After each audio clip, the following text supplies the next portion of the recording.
తయారు చేసినటువంటి ఆ స్టిక్కర్ను ఎన్టీ రామారావు గారి చేతుల మీదుగా అది కూడా ఆవిష్కరణ కాబోతున్నది.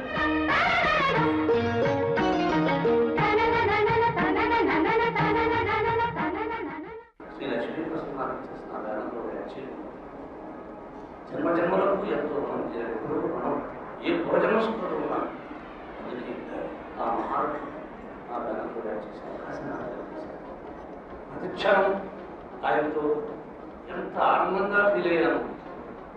415 సినిమాలు నటించాలి ఆయనతో ఆ అనుభూతి, ఆ క్రమశిక్షణ, ఆ పద్ధతి ఇంకా ఈ జనంలో చూడగలనా, మళ్ళీ నటుడి పక్కన నేను యాక్ట్ చేయగలనా అన్నది దిగులేదు. కానీ అన్నయ్య ఒకసారి అన్నారు, మీ ఇద్దరు తల్లి బిడ్డలు నా జీవితాంతం ఎప్పుడూ ఆయన సేవలో గడపాలని, ఆయన నీడలో నిట్లాడాలని సమానంగా మా అక్క అయితే తప్ప దీనిని డబ్బుతో కొనవడం కానీ అంకెలతో లెక్క పెట్టడం కానీ ఎప్పుడు తరగతి ఓదని కూడా వచ్చి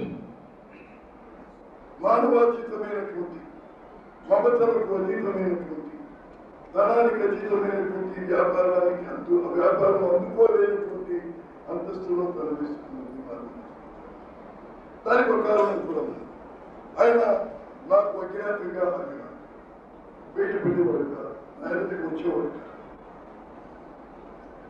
ఆయన అజ్ఞాత వ్యక్తిగా ఉంటూ ఆ నిజం నా అన్న ఆయన బాగా ఉండాలి, ఆయన రాజకీయానికి వచ్చాడు, ఆయన పూర్తిగా సమాజ సేవకుడుగా దీప్తితో కూడినటువంటి అభ్యుదయ కామకుడుగా ఆయన మనసులో ఏమీ ఆశించకుండా ఏ విధంగా కృషి చేస్తున్నారో కూడా నాకు అర్థమైంది. తర్వాత ముఖ్యంగా కురుక్షేత్రం నుంచి చాలా చిన్న పాత్ర, ఇంచుమించు రాబట్టి మహాముఖులందరూ సరఫరా నటిస్తుంటే చివరికి ఒక సోదరుడు మోహన్ బాబాయ్ కళామూర్తి గారు మిగిలినటువంటి ఆయన ప్రతి విషయాన్ని చెప్పక్కర్లేదు. ఆయన వలసే, ఎందుకంటే చిన్నవాళ్ళను మనం అతిగా శ్లాఘించడం కూడా వారి యొక్క భవిష్యత్తును బాగుంటుంది కాదు, వాళ్ళని ఆశీర్వదించాలి.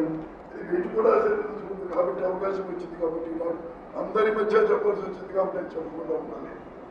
లేకపోతే అజ్ఞాతంగా నేను మనస్సు నిండుగా ఎప్పుడు సదా అతను చిరంజీవిగా క్షేమంగా నిండుగా ఉండాలని నేను అదేవిధంగా ఆమె చేతితో ఉండి నాకు పంపించడం ఆచారమే.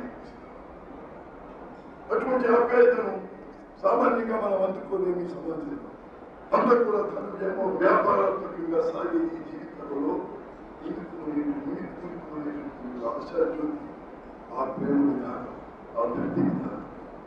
కాబట్టి అది ఎప్పుడు కూడా ఇక నా తల్లిని చూసినట్టు, నా చెల్లిని చూసినట్టు ఆమె దీర్ఘ సుమంగళిగా సర్వ శుభాలతో ఉండాలని నేను అమ్మగా ఆమెను